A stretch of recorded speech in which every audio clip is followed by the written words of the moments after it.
فرحة شفت الصدر بالطيف جان البارحة، قلت له هلا ومية هلا يا ابو الفتى والواضحة،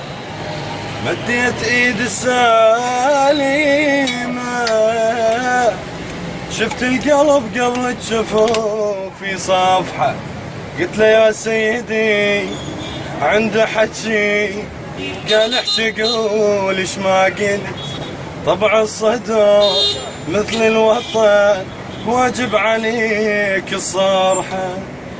قلت له يا سيدي اللي يريد الحضنك الداف السامحة، قلت له يا سيدي اللي يريد الحضنك الداف السامحة، عم قال اللي يرد والما يرد، وحتى اللي يفكر بالوطن ذنوبه كلهن طايحة، بس اللي يخون بمقتدى ما يستحق نقرأ على روح الفاتحة.